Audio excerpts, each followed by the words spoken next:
structure, function. You need to know that gross anatomy is the study of structures you can see with the naked eye.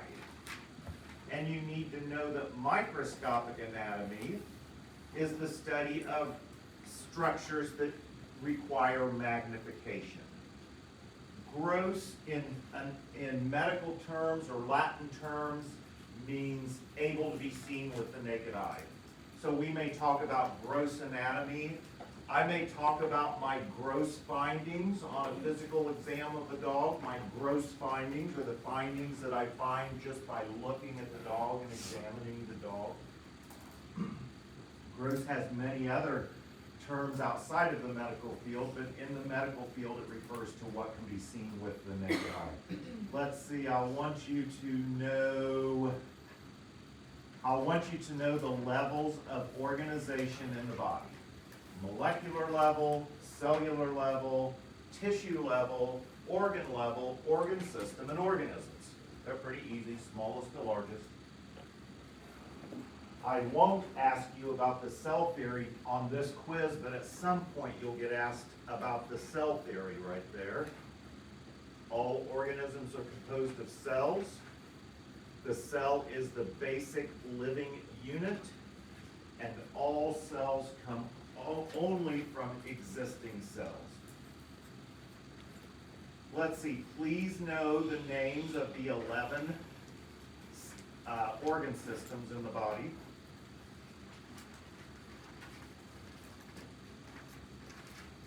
Oh, know that. Know the directions, okay? The front side is the anterior side. The back side is the posterior side. Toward the middle is medial. Toward the side is lateral.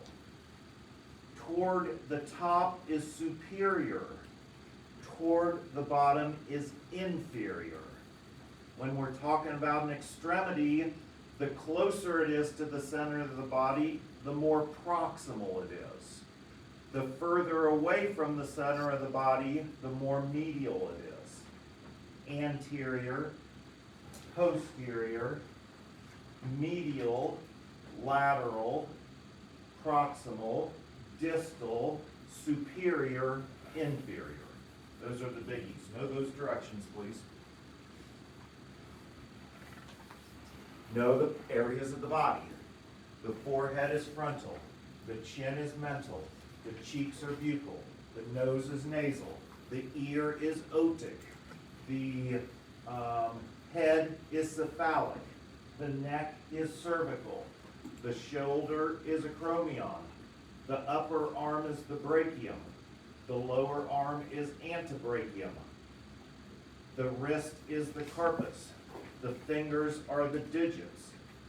The thumb is the pollex.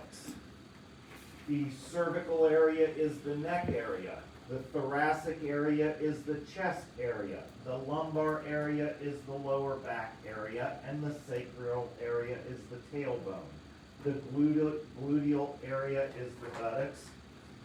The upper leg is the femoral area. The front of the knee is the patella. The back of the knee is the popliteal. The lower leg is sometimes called the crus, C-U-S. The calf is referred to as the sura, the S-U-R-A. The ankle is the tarsus, and the big toe is the hallux. Okay, so know all of those regions, please.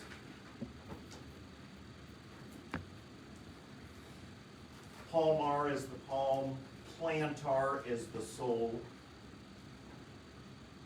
Make sure you know that acromion is the shoulder. I'll definitely ask you acromion. I love to ask about acromion.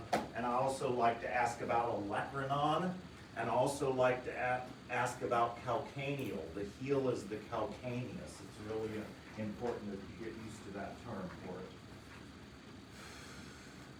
The quadrants, easy, right upper, right lower, left over. The right upper is the appendix, or the right upper is the liver and the gallbladder. The right lower is the appendix. and the left upper is the stomach and the spleen. Know the sections. Know that a section that goes right down the middle, that goes down and divides me into a right side and a left side is a sagittal section. If the section is exactly in the middle of my body, it's a median sagittal. If the cut is to one side or the other, it's a parasagittal. Para means beside. A frontal section is a section that goes and divides me into a front half and a back half. A frontal section is also sometimes called a coronal section.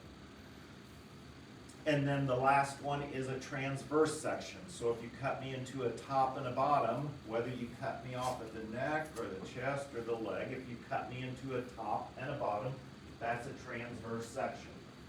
So we have transverse sections, sagittal sections, and frontal sections. Or frontal planes, they're planes or sections, either one is fine. So make sure you're familiar with those. I called it median sagittal, it's mid-sagittal. Make sure you know the cavities. So let me get a better slide. Well, I'll stop right there. What I really want you to know is that, surely I got a better picture than that, but I'm gonna do it anyway. The thorax contains 3 cavities. It contains two pleural cavities. The pleural cavities contain the lungs, and it contains 1 pericardial cavity. I have another cavity in my abdomen. The thorax is composed of 2 pleural cavities, the mediastinum, which is the space between them, and the pericardial cavity. If I ask you to name the cavities of the thorax, if I ask you to name the 3 cavities of the thorax, the 3 cavities of the thorax are the right pleural cavity, the left pleural cavity, and the pericardial cavity, okay? A cavity is a closed space lined by a membrane. And I didn't talk about this the other day, but I take exception with calling it the thoracic cavity, because the thoracic cavity is not really a cavity, it's not an enclosed space. Inside the thorax, I refer to it as the thorax and not the thoracic cavity. The thorax has 3 cavities in it, 3 enclosed spaces, a right pleural space, a left pleural space, and a pericardium. The middle of it is the mediastinum, but that's not an enclosed space. It has an opening and a front door and a back door. So in the thorax, we have 3 cavities. In the abdominal pelvic cavity, we have the peritoneal cavity, okay? These closed spaces are lined by membranes. The membranes that line cavities are called serosa or serous membranes. There's 3 kinds of serous membranes in the body. The pleura, which is the serous membrane that lines the pleural cavities. The pericardium, which is the serous membrane that lines the pericardial cavity.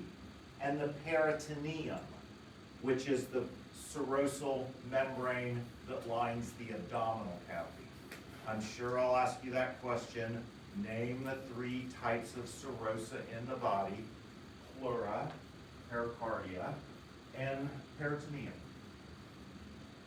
I won't beat you up about parietal serosa and visceral serosa yet. Let's just get down the concept of where the body cavities are and what the membranes are that line the body cavities. Pleural cavities, pericardial cavities, peritoneal cavities. Pleurum, pericardium, peritoneum. And let's see, that's about it. Know what homeostasis is, know what these words are. Okay? Questions?